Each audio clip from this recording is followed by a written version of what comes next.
up your dog. Shoulder up your gun and whistle up your dog. We're going out to catch a groundhog, oh groundhog. Now run him in a hole and couldn't get him out. Run him in a hole and couldn't get him out. Gosh almighty, ain't a groundhog stout, oh groundhog.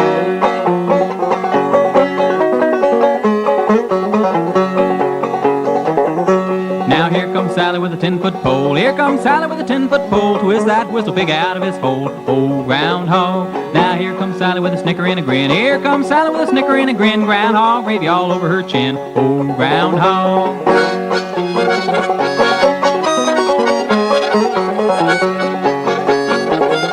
Now eat the meat and save the hide. Eat the meat and save the hide. Best earned shoestrings ever did tie, oh groundhog. Here comes Granny leaning on a cane. Here comes Granny leaning on a cane. Eat the meat and save her the brains, oh groundhog.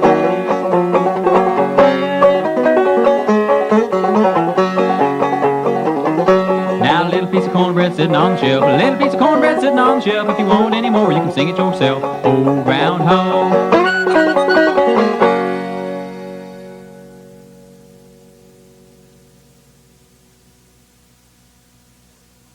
This is the story of Uncle Ike, who used to live over in Rosman, North Carolina. Now, Uncle Ike was always inventing crazy kinds of things. He was the man that invented the hogophone. Now, the hogophone was a device that he made by taking a groundhog hide, taking all the hair off of it, and then tanning it and stretching it around the inside of one of the window panes where the glass had been broken out. He tacked it in there real tight, just as tight as a drum, and then he took a long wire and tied a knot in the end of that wire, ran it right through the middle of that groundhog hide all the way down the hill to Granny Beecher's house. Now, Granny Beecher had one of these groundhog hides tacked in her window, too, and that wire went right from the middle of Uncle Ike's hogophone right to the middle of Granny Beecher's. Now, it was about a mile down the hill, and they could stand at either end of that thing and talk to each other. Now, they had a special signal when they wanted to talk. It was 3 taps. Hey, Granny, how you do? Oh, I'm doing fine, Uncle Ike. Well, say, I came by to see you on Sunday. I thought you might like to go to church with me. Oh, no, I was out hunting. You were hunting on Sundays? Well, Granny, ain't you afeard of God? Oh, no, I takes my gun everywhere I goes. Oh, Granny. Now, what Granny liked best about that hogophone was when she could get Uncle Ike up early in the morning, before she cooked breakfast about 5 a.m., and get him to play his banjo into his end of the hogophone. That way she could do a little buck dancing down at her house before she had breakfast. Now, she always wanted Uncle Ike to play the same tune. It was always Cripple Creek. Uncle Ike would get up and rub his eyes and get his banjo and get close to that hogophone and just lay into that banjo as loud as he could.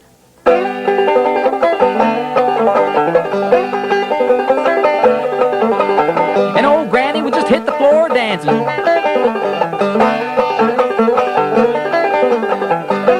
Dust would just be a-flying. She'd just dance till she was plumb tuckered out.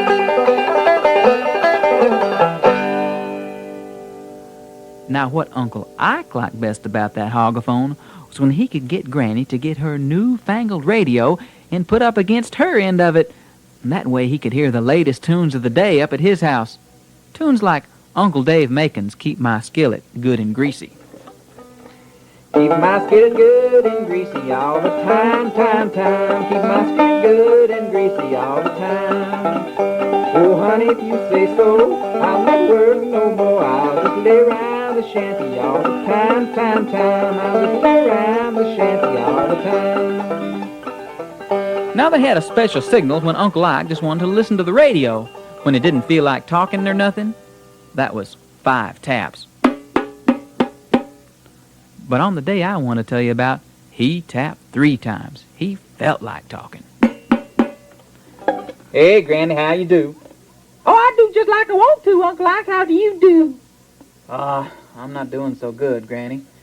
You see, there's been a big old bear coming up here the last few nights, and, well, old Blue's been barking and scaring him off, but now Blue's run off with some other old dog, and I just don't know what I'm going to do tonight. Well, you're just going to have to sit up and wait for that bear. 'Cause if he comes in on you, he'll just wring your neck. Well, I guess you're right, Granny. Well, I'll talk to you in the morning. Well. So that night, Uncle Ike got his banjo, his shotgun, and a big old pot of coffee and sat out in the rocking chair on the front porch. Sat up all night waiting for that bear. He picked every tune he knew while he was waiting, and he didn't have to repeat a one because he knew so many.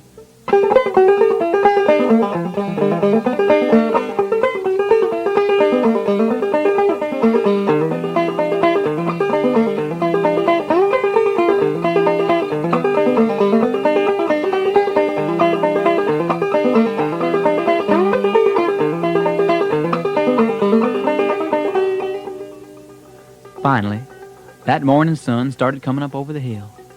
And it felt so warm and good, and, well, Uncle Ike hadn't seen hide nor hair of that bear.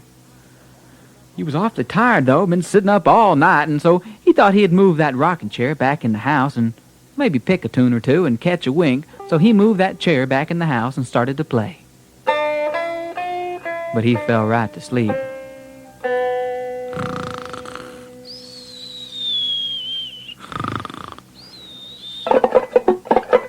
He was awakened by an awful scratching sound, and when he looked up in his doorway, there was the biggest 10-foot black bear he had ever seen in his whole life coming right for him. He leaned back with the end of that banjo and hit on that hogophone just as hard as he could. Now, Granny was down at her house. She heard those 5 taps, and, well, she thought Uncle Ike wanted to listen to the radio. She went over and turned on the radio. Oh, Molly Hill, what you doing there? Sitting in the briar patch, picking on a bear. Step back, step back, step back, one. Daddy shot a bear and he shot him with his gun. Step back, step back, step back, two. Daddy shot a bear and he shot him for you. Well, she turned around to go back to her cooking when she heard this coming through her into the hogophone.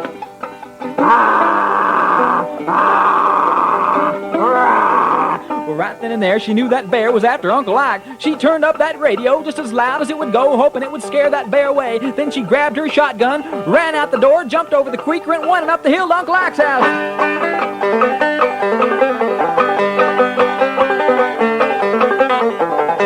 She came around the corner to Uncle Ike's house, and she sees that bear coming out the door. He's got something in his paw, looks like one of Uncle Ike's arms or legs or something.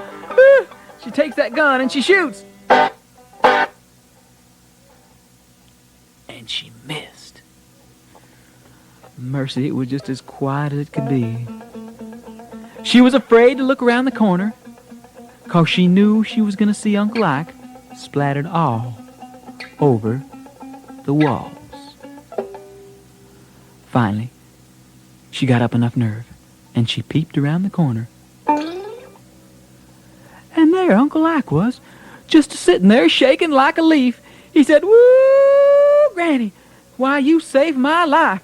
Why, when you turned up that radio, that bear stepped back and did the finest little buck dance I ever saw."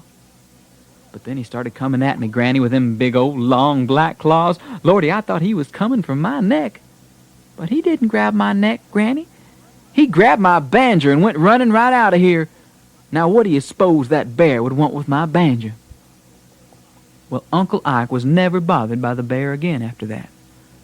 But sometimes, late at night, when everything was still, he could hear that old bear trying to pick out a tune on that banjo.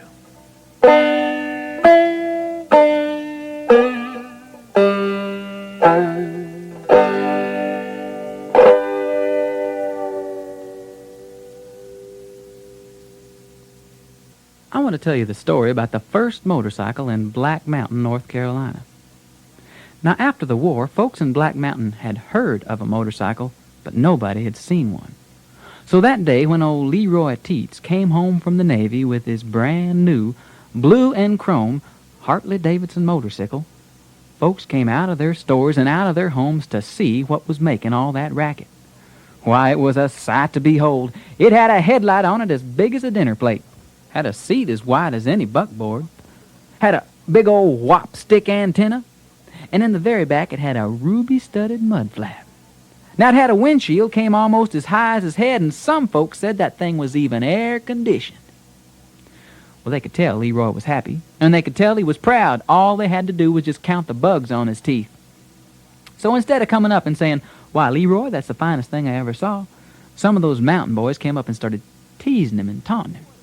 They said, "What is this thing, Leroy? Why, you can't take this thing on these old mountain roads." He said, I can take it anywhere in the county. They said, Leroy, this thing looked like a pregnant bicycle. Leroy said, I can take it anywhere in the county. About that time, old Jeter Ledford walked up leading his mule. He said, Leroy, I bet you can't take that thing where my mule can go. Leroy said, I can take this motorcycle anywhere your mule can go. All right, says Jeter. I want to see you take that thing to the top of High Windy, 'cause I have rid my mule to the top of High Windy. Now, Leroy had this habit of speaking before he thought. He pulled $5 out of his pocket and threw it down on the ground. He said, all right, I bet you $5 I can ride up there. Old Jeter pulled $5 out of his pocket and threw it on the ground on top of Leroy's. And old Leroy started her up. Boom, boom, boom, boom, boom, boom, boom, boom, boom, boom. Now, High Windy is a long and a tall and a steep mountain. And there's no road nor no trail to the top. It's just rocks and trees and sticks and leaves all the way to the top. Now Leroy had to have it in full throttle and hold on for everything he was worth just to stay on the mountain, 'cause it was so steep. Boom, boom, boom, boom. They said, we'll watch for you, Leroy. Now what they all forgot about was old Rhubarb Golightly, who lived way up at the top of High Windy. Now, Rhubarb was a man what didn't like people. He hadn't been to town in 7 years and didn't care if he ever went to town again.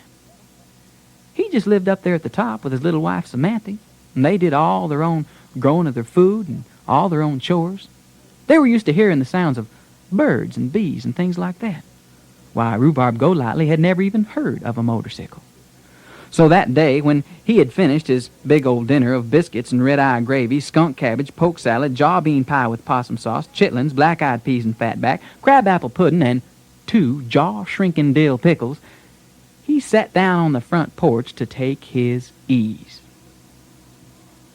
When he heard something coming up through there, boom, boom, boom, boom, he jumped up, he looked down through there. He'd never heard of a man or a bear or a dog make a sound like that. Boom, boom, boom, boom. Then he saw it coming. That headlight was just a flashing. There were rocks a-flying and leaves a-flying and dogs a running and chicken bark, bark, bark, bark. He says, Samantha, Samantha, bring me my gun. And she brings him his big old shotgun and he levels that thing and old Leroy goes flying one way and that old motorcycle goes flying the other. And she says, did you kill it, honey? He says, I don't know, but whatever it was, I sure made it turn that boy loose. Now this is a story that you have to sing with me on. Now there's an old witch in this story, and when she chops on the tree, she sings this. Chip on the old block, chip on the new block, chip on the old block, chip on the new block. Now there's 3 dogs in this story, and when they get out of the cage, they run and they sing this. Master, master, coming all time, master, master, coming all time. Master, master, coming all the time. Master, master, coming all the time. Now, the 3 dogs in this story are named Barney McCabe, Doodly-Doo, and Sue Boy. And they're called like this in the story. Barney McCabe, Doodly-Doo, and Sue Boy, your master's calling you. Now, one day there were 2 children. They went and they asked their mother if they could go for a hike in the woods. Their mother said, I guess it's okay, but you children be careful if you go out in the woods, 'cause I think there's witches out in those woods. Now, Mary was a smart girl. She said, now, Mama, don't you worry about the witches, 'cause there's one way you can tell if we've been caught. And she went and she got herself a big glass and filled it full of milk and pulled it on the table. She said, now, Mama, if that glass of milk turns to blood, then you know we've been caught by the witches. And if that happens, you go out back and you let out Barney McCabe, Doodly-Doo, and Sue Boy, and they'll come find us. Well, Mama said, all right, but you children be careful just the same. Well, now, John was a smart boy. He went out to the corn crib and got 4 kernels of magic corn, put them in his pocket, and off they went. They walked all day long. They saw some beautiful things. It's just about time to go home. It was getting kind of late. They turned around, and that trail that they had been on had just kind of disappeared. Well, they looked off to the left, and they thought they saw another little trail, so they took it. But by this time, it was completely dark. Well, they kept on walking till they thought they saw a light on in a house. And they walked on up to that house and they knocked on the door. And that old door kind of creaked open.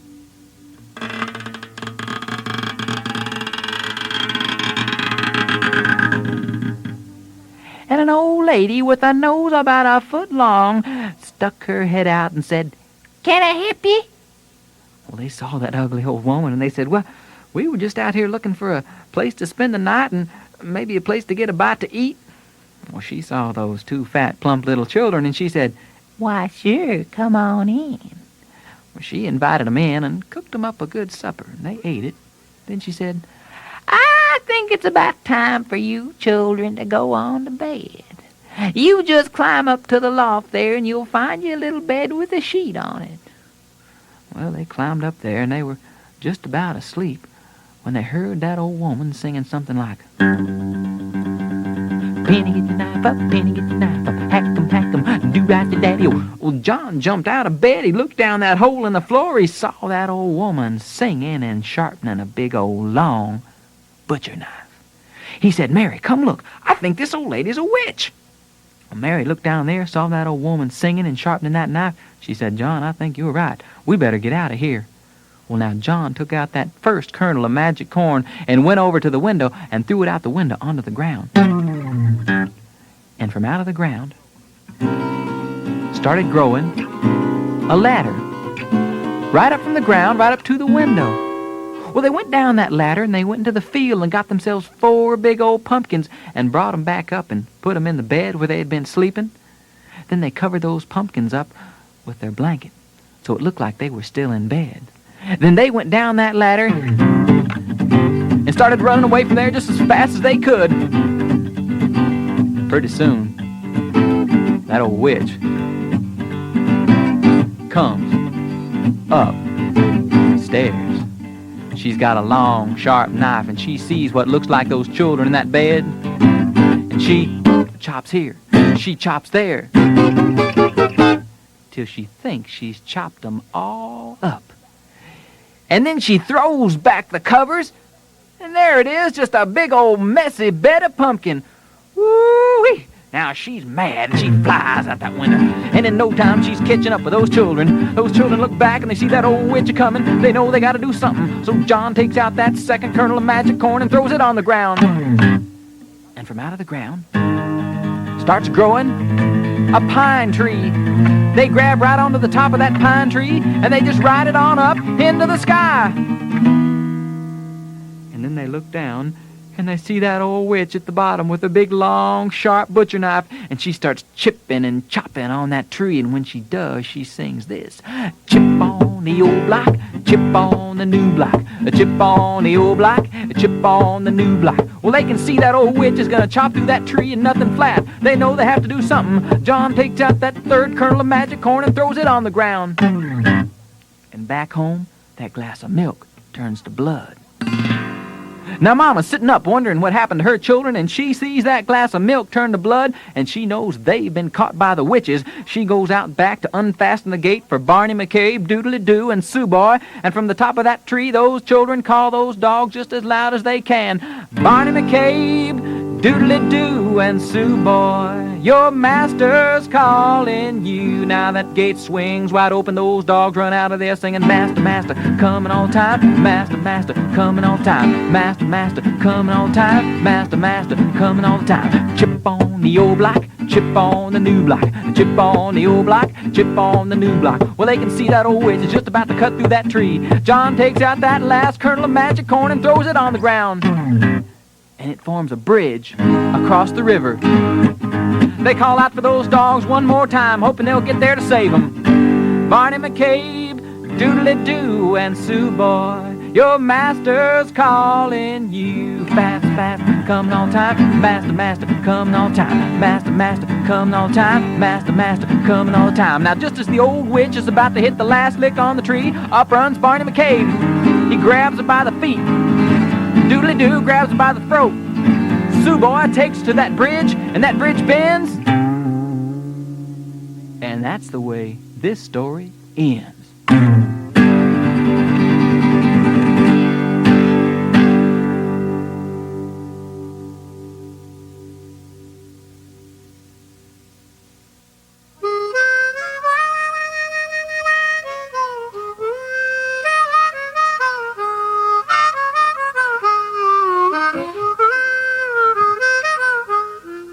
Now,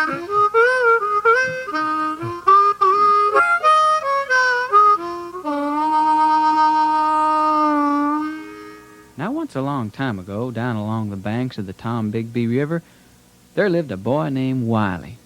And one day Wiley had to go into the swamp to cut some bamboo to make himself a chicken roost. Well, as he left out, his mama said, "Now, Wiley, you be careful when you go into that swamp, 'cause the Hairyman will get you if you don't watch out." Now, you see, Wiley's mama knew all about the Hairyman. She said, "Now, Wiley, you take your hound dogs with you, 'cause the Hairyman, he's afraid of hound dogs." Well, Wiley said he would, so he whistled up his dog, picked up his axe, and started off.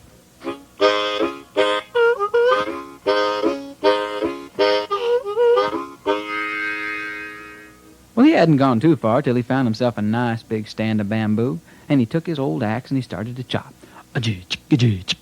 All of a sudden, his dog saw a wild pig run by, and they started to chase it. Sounded like this.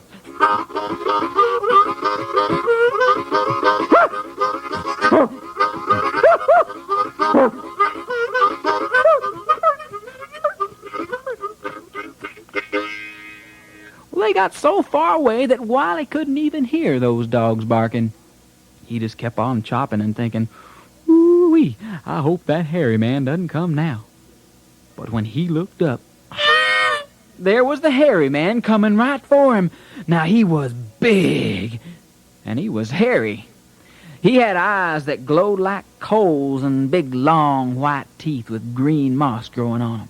He had big, long, black claws on the end of his fingers, and he had hooves like a cow. Well, when Wiley saw those hooves like a cow, he figured a cow couldn't climb a tree, so he thought the Hairyman couldn't either. He turned around and he found himself the tallest tree he could find and just climbed right to the very top and just held on for everything he was worth. The old Hairyman just walked under that tree. Wiley looked down and he said, "Hello, Hairyman." The old Hairyman just looked up and said, "Hello, Wiley." The Hairyman was carrying a big old sack. Wiley said, "What you got in your big old sack, Hairyman?" "I got nothing yet, Wiley."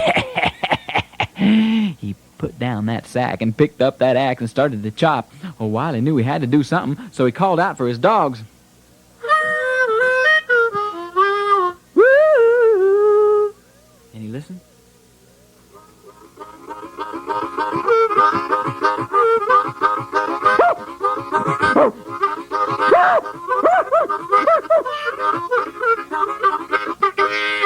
They chased Hairyman right out of the swamp.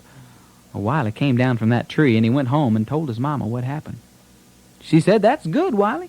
You did the right thing. Now, if we can fool the Hairyman 3 times, he'll never bother us again."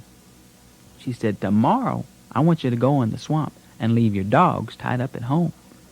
And when you see that Hairyman, you say, 'Say, Hairyman, I hear you're the best conjure man in these parts.'"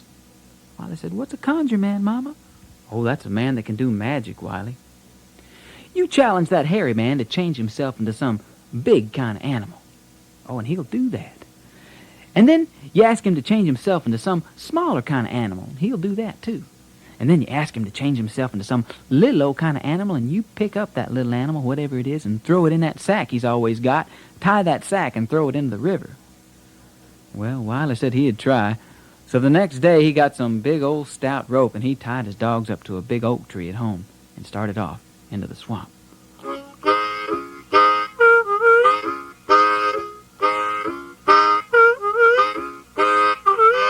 He hadn't gone too far when he saw the Hairyman coming right for him. He said, "Hello, Hairyman." The Hairyman said, "Hello, Wiley." He said, "Say, Hairyman, I hear you're the best conjure man in these parts." "I reckon I am, Wiley." "Well, I bet you can't change yourself into a giraffe." "Nah, that's easy." The old Hairyman turned once around and turned into a big old long-necked giraffe. Wiley said, "Well, I bet you can't turn yourself into an alligator." That old giraffe turned once around and turned into a big old long-jawed alligator. Wiley said, "Well, anybody can turn themselves into something big, but I bet you can't turn yourself into something little like a little old possum." That old alligator turned once around and turned into a little old possum with long white teeth with green moss growing on him. While he ran up, he picked up that possum, he threw that possum in that sack, he tied that sack tight, and he started running down to the banks of the river. He just ran and he ran and he ran until he got down to the banks of the river, and he just threw that sack for as far as he could. Ah, he went on home feeling fine.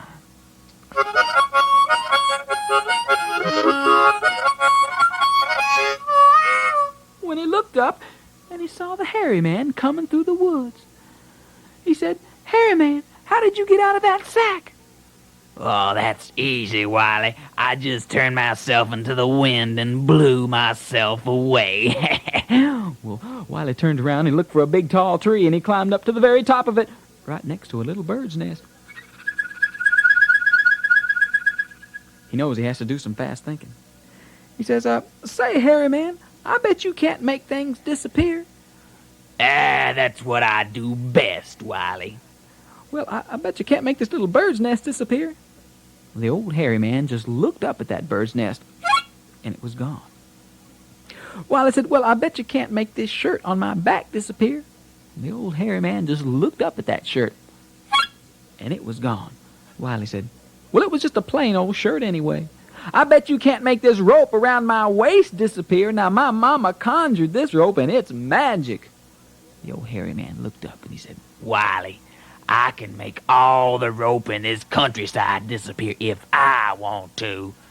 Wiley said, "Let me see." "All right." And the old Hairyman threw his arms around, and he said, "All the rope in this countryside disappear."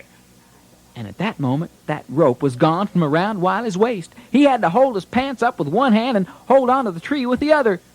But he knew that rope was gone from around those dogs' necks, too. And he called out for those dogs. Woo! And you listen.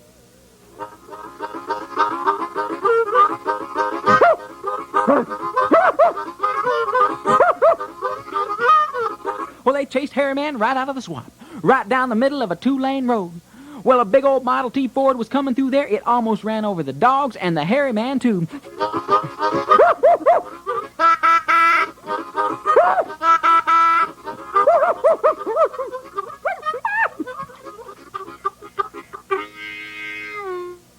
Wiley came down from out of that tree, and he went home and he told his mama what happened. She said, "That's good, Wiley. We fooled the Hairyman 2 times. Now, if we can fool him one more time, he'll never bother us again." She said, "Now you go out back and get one of those little baby pigs and bring it in to me."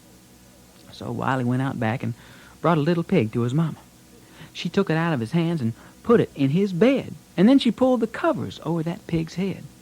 Then she said, "Now, Wiley, you go on up to the attic there, and you hide up there till I tell you to come down." And then she got the dogs, and she put them in the closet and closed the door. Well, the night started to fall, and the wind started to blow.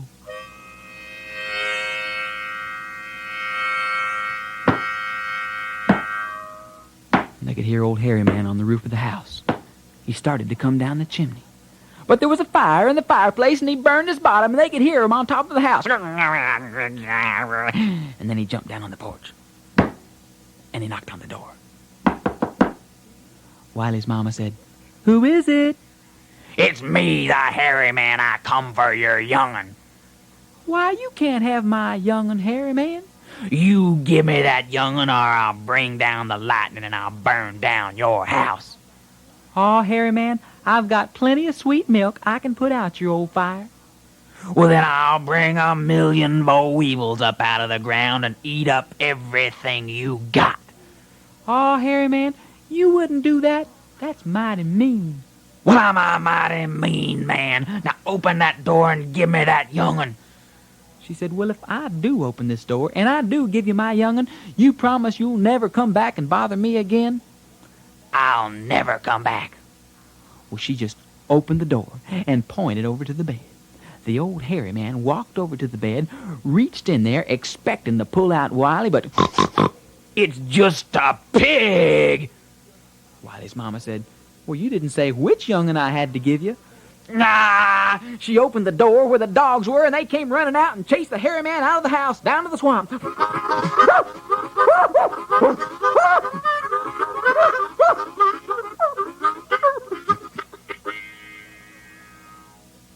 Wiley came down from out of the attic.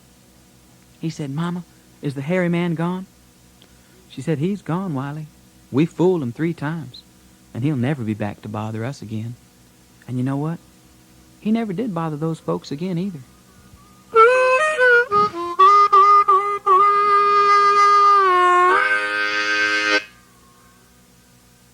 Once upon a time there was a farmer who had a servant who had worked for him for 3 years for no money at all.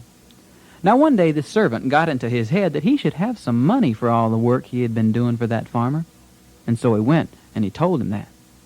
Well, now the farmer was miserly and not altogether honest, and he reached in his pocket and pulled out 3 pennies. He gave them to the servant and said, "Here's a penny, 1 for each year that you've worked for me." Well, the servant had never had any money in his whole life, so he thought 3 pennies was a great deal of money. He put the pennies in his pocket, and he said, "Well, now that I've got all this money, I don't need to work for you any longer. I'll just go down the road and make myself merry." So that's what he did. He went on down the road humming a tune. When out from behind a bush jumped a little dwarf. Oh, what are you so happy about? Said the little dwarf. "Well, why shouldn't I be happy?" said the servant. "I have my good health with me and 3 years' wages right here in my pocket." Oh, said the little dwarf. I'm a hard-luck man. You see, I was born in the last month of the year, the last week of the month, the last day of the week, the last hour of the day, the last minute of the hour, the last second of the minute. Why, I'm just lucky I got here at all. "Oh," said the servant, "I hate to see a man down on his luck. You know, I think you need these 3 pennies more than I do." And he reached in his pocket, and he gave those 3 pennies to that little dwarf. Wonderful, said the little dwarf as he jumped up. "Now you've done something nice for me. I can do something nice for you. You can have 1 wish for anything you want in the whole world." "Oh, you must be a wonder worker," said the servant. That's right. "Well, let me think. If I could have anything in the whole world, I guess I'd like to have a magic fiddle, that whenever I played it, people would just have to dance." I've got just the thing for you. And that little dwarf reached over in his bag and pulled out a beautiful 200-year-old fiddle with a big old lion's head carved right at the top. "Ooh, that's just what I had in mind," said the servant. Well, he thanked the dwarf and put the fiddle under his arm and went on down the road humming a tune.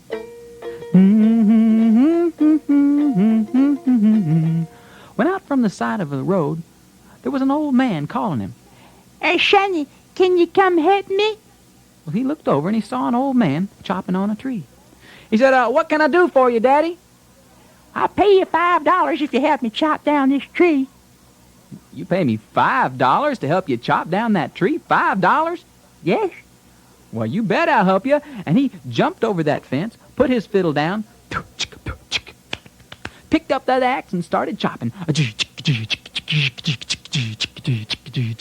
And in no time, that tree was falling over. He said, "All right, I'll take my $5 now and be on my way." $5? said the old man. "You didn't work 5 minutes on that tree. I'll give you $3. "Well, you didn't say how long I had to work on that tree. You just said you wanted it chopped down." "I'll give the $3 for nothing at all." "Oh, we'll see about that," said the fiddler. Well, he picked up his fiddle, and with the first lick of his fiddle, the old man threw up his hands. With the next lick of the fiddle, the old man started dancing. Now, he couldn't help it. It was a magic fiddle. He had to dance. The old man said, "Stop, Sonny. I'm an old man. I can't dance." He said, "I'll stop when you give me my $5. "Okay, Sonny, stop. I'll give you your $5. I'll give you your $5. Well, the fiddler stopped. He got his $5 from the old man, tucked the fiddle under his arm, and walked on down the road humming a tune. Well, the old man got up. He rubbed his joints. He said, "That dirty dog of a fiddler, I'll show him."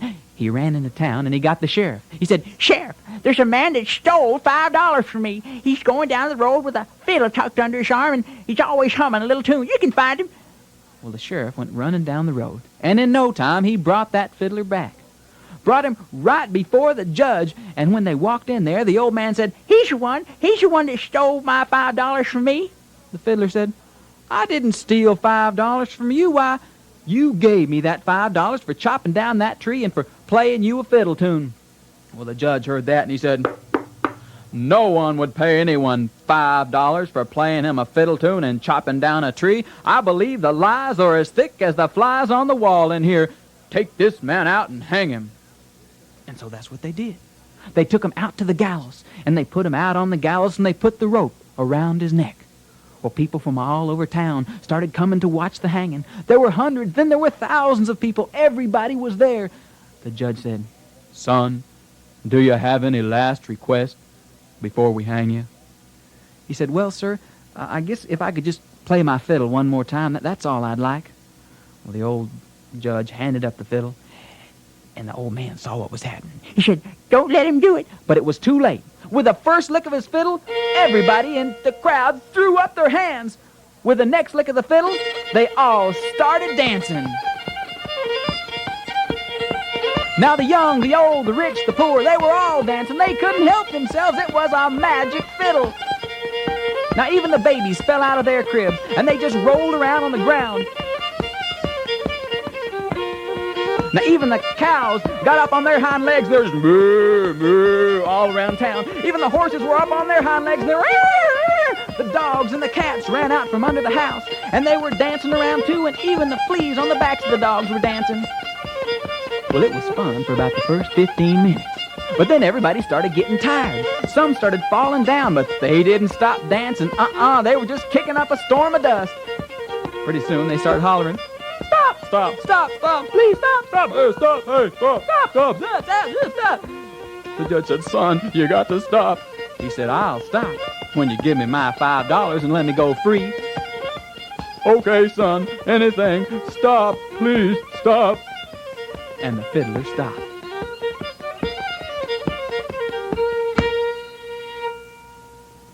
Well, he got his $5, tucked his fiddle under his arm, and walked on down the road. And he never even looked back.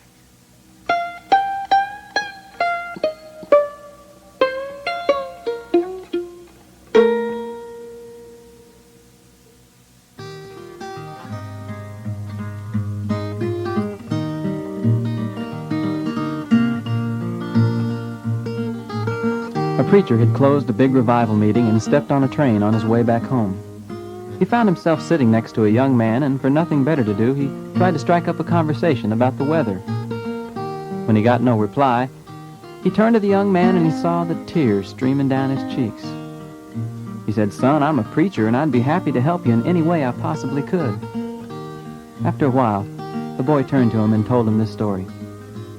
He said, preacher, about 5 years ago, I started running around with a bad gang, stealing things, and well, one night, I got in an argument with my father, and I hit him in the face with my fist. He said, son, you're breaking our hearts. We don't know what to do with you. You're going to have to leave home. And so I did leave home, and I traveled all around the country. Oh, I've had some good jobs and made good money, but then I started thinking, you know, my parents are the most important people in the world to me, and I know I'm the most important to them, and I decided I was going back home, and that's what I'm doing now. I wrote my dad a letter and told him I was coming. Well, that's all well and good, said the preacher. I'm glad to hear you're going back, but how do you know you're going to be welcome when you get there? Well, you see, preacher, we've lived by these old railroad tracks all my life in a little old white house, and out in back of that house is a big old apple tree. And I told my father in that letter that if I was to be welcome back home, that he should climb to the top of that tree and tie a big white rag in the very top. And that way, when I was coming along on the train, I could look out the window, and if the rag was there, I'd know I'd be welcome home. And if it wasn't there, well, I'd just keep on traveling. We're almost there now, preacher. I want to go home so bad, but I'm afraid that rag isn't going to be in the top of that tree. Would you mind looking for me? The preacher said he wouldn't mind, and he kind of dusted off the window with his coat sleeve and looked out the window. And in a few minutes, he turned back with a big old smile on his face. He said, son, I don't think you have a thing to worry about. Why, that old apple tree's in full bloom. There's white rags hanging all over that tree, and your old gray-haired mommy and daddy are standing out next to the side of it waving a big old white bedsheet. Son, I think you're welcome here. I think you finally come back home.